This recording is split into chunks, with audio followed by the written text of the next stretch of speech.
Hi, I'm Jeff Miracola, fantasy artist and illustrator. In this video, I'm creating a mixed media sketch of Medusa on the inside cover of my Monstrosity sketchbook for a fan. I've sped up this portion of the video so that you can see the main forms of Medusa coming together. At this point, I have a rough idea in my mind how I want Medusa to be positioned, so I'm just going about fleshing this out. I'm not using any reference, I'm just drawing this straight from my head. When I work on drawings of figures, I tend to work on the torso first, and then to her hips, and then her head, and the arms and everything. The drawing of Medusa was my wife's idea. Just threw it out to her. I said, do you have any ideas of what I should draw? Because I wanted to do a drawing for this fan, and I wanted to do something cool, but I didn't want to draw a zombie or another hulking monster or goblin or something like that. So my wife Sylvia came up with the idea for me to draw Medusa.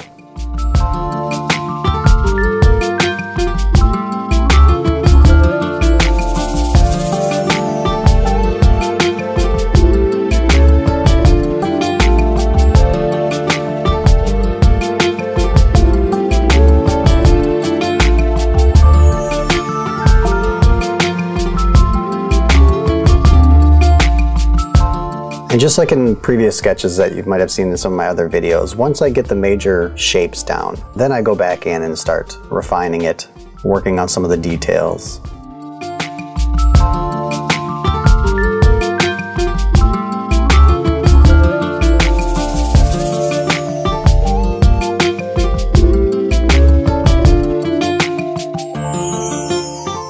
It's at this stage that I can start to tweak the form, get the proportions right. Some things might be, I might need to shorten arms or thin out the torso, widen hips, do things like this to get the figure just right.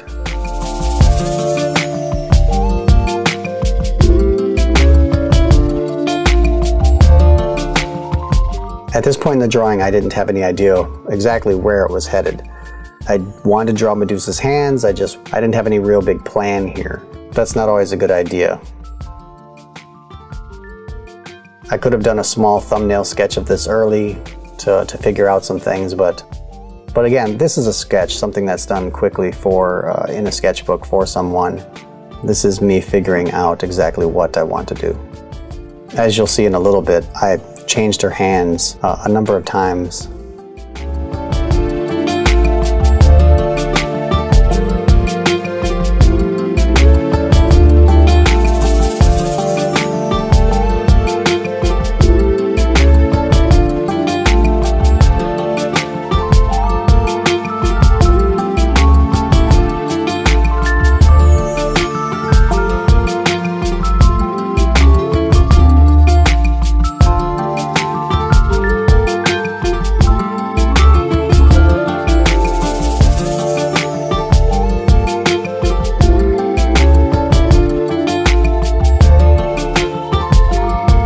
I knew at this point that when I started drawing her left hand, I was going to have her holding a bow.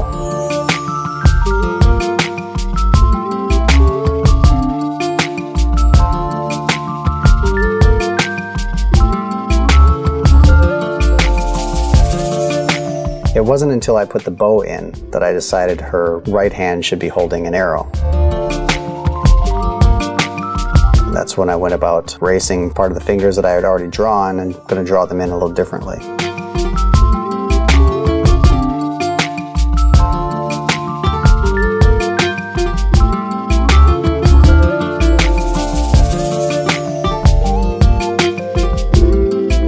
So I still didn't like her hand here. I was really struggling with how to draw her right hand. Well, not how to draw the hand, just what position I wanted to have it in. Here I decided, you know what, I want her to be gripping an arrow. So rather than having the fingers splayed like the previous sketch, I wanted her to have kind of a closed fist. I think it was at about this point that I was starting to regret drawing Medusa because of all that snake hair. I knew that I was going to have to ink and color all of those snakes. So I was like, oh, what did I get myself into?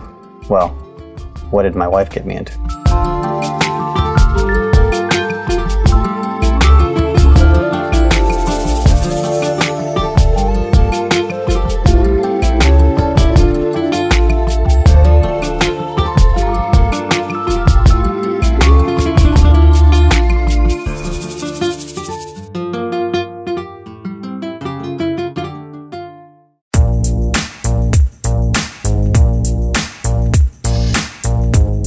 So just as before in some of in my previous videos, I've talked about this a lot, but I use a black India ink and a low Cornell acrylic brush. I believe this is a size 3 or size 5 brush.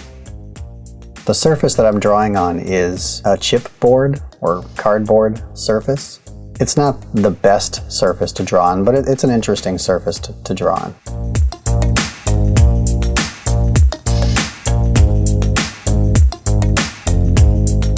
So as you can see, inking is where I take my time, and this is where I obviously do my detail work, but I don't necessarily follow the pencil lines that I put down all the time.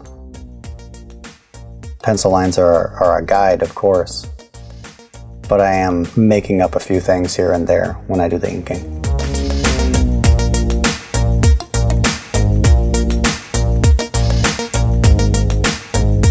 So you can see right there that the ink bled just a little bit, and I did the top of the snake's head. I had too much ink on the brush, and it bled a little bit. That's the kind of thing that happens with this surface occasionally. So I have to be very attentive to the amount of ink that I have on the brush.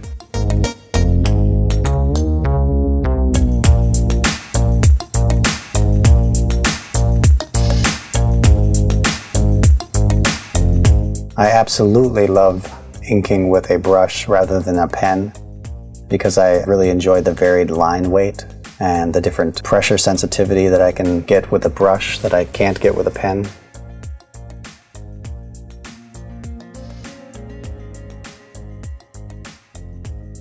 What I don't get with a pen that you get with a brush is the ink gradually depleting from the brush. Your first brush stroke will have a lot of ink, and then the second one will have less ink, and the third one will have even less ink, and the next one will have even less ink. That depletion of ink on the brush can become a part of your technique. It can be useful for you depending on what you're trying to do.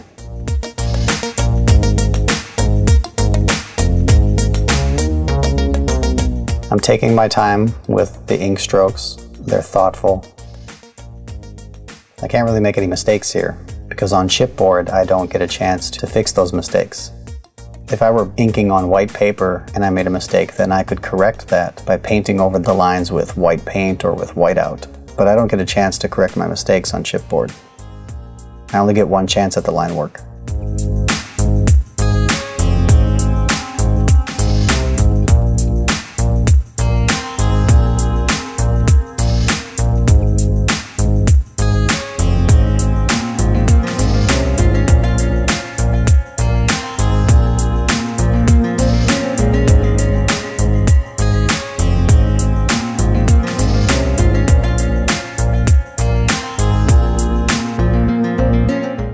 This is a good example of something that I usually can't achieve with a pen. As the ink disappears from the brush, the lines that I create get thinner and thinner and lighter and lighter. I don't get that when I try to do this with a pen because the ink flow from a pen is always consistent, but the ink flow from a brush is always variable. That's what I enjoy the most about doing brushwork. So I use a kneaded eraser to erase all of the pencil lines. So I'm going to be painting this, so I want to seal the surface. I'm going to seal it with a matte spray fix. And I always spray this stuff outdoors because it's the fumes from this spray fix are pretty strong. Nice even coats. You don't need too much of it, but once I spray that on, I got to let that dry for about 15-20 minutes.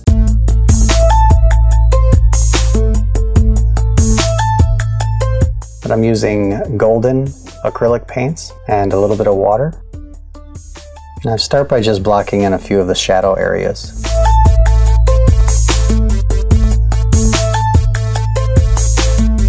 Now I'll take a lighter green that's thinned down a little bit for the major skin color. And kind of blend that into the shadow areas that I just put down. You gotta work quickly at this stage because you don't want the darker green area to dry too much.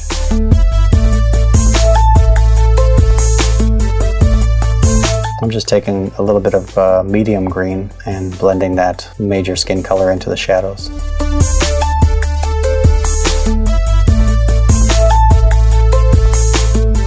So here I'm going to work on Medusa's lower body and do the shading here. I'm going to put in this dark green.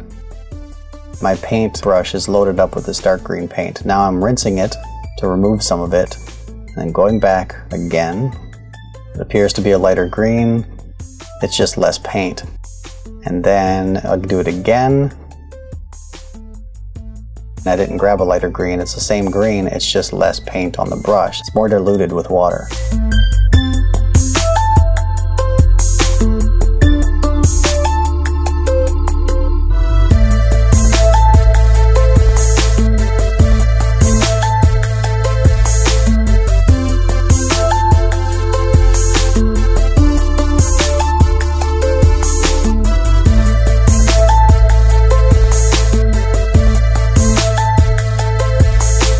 So while this light brown is still wet, I use a little bit of a darker brown mixed with a tiny bit of blue to do the shadows under the breastplate.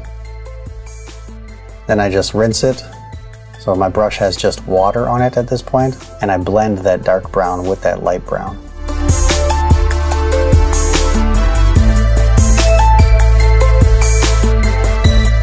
You'll notice I use the same sized brush for the almost the entire time that I'm painting here. It's a little bit of a larger brush, but it comes to a nice point, so I can still get fine lines with it and cover large flat areas as well.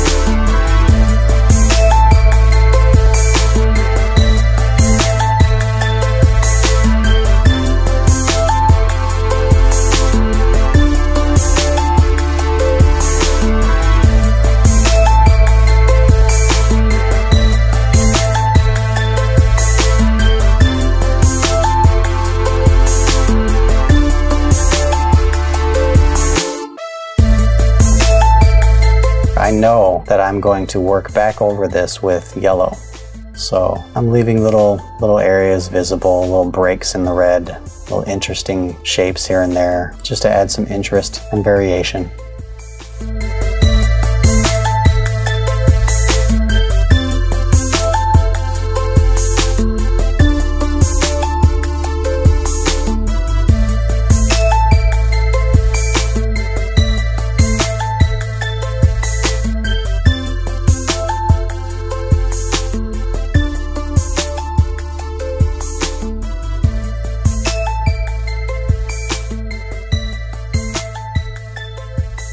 I use a Prismacolor white colored pencil to go work back into it and do some highlights.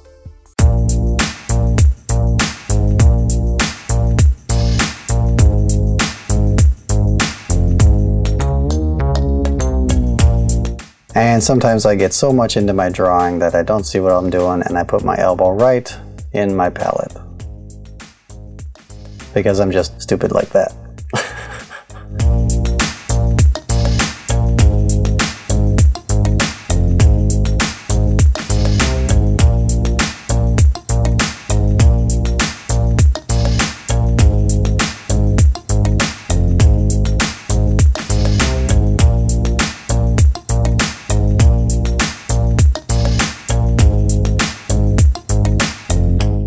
And I sign it and it's done.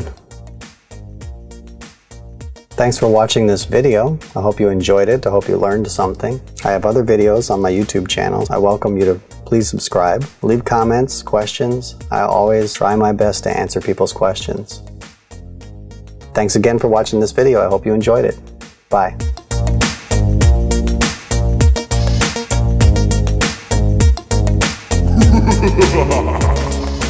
Ha ha ha ha!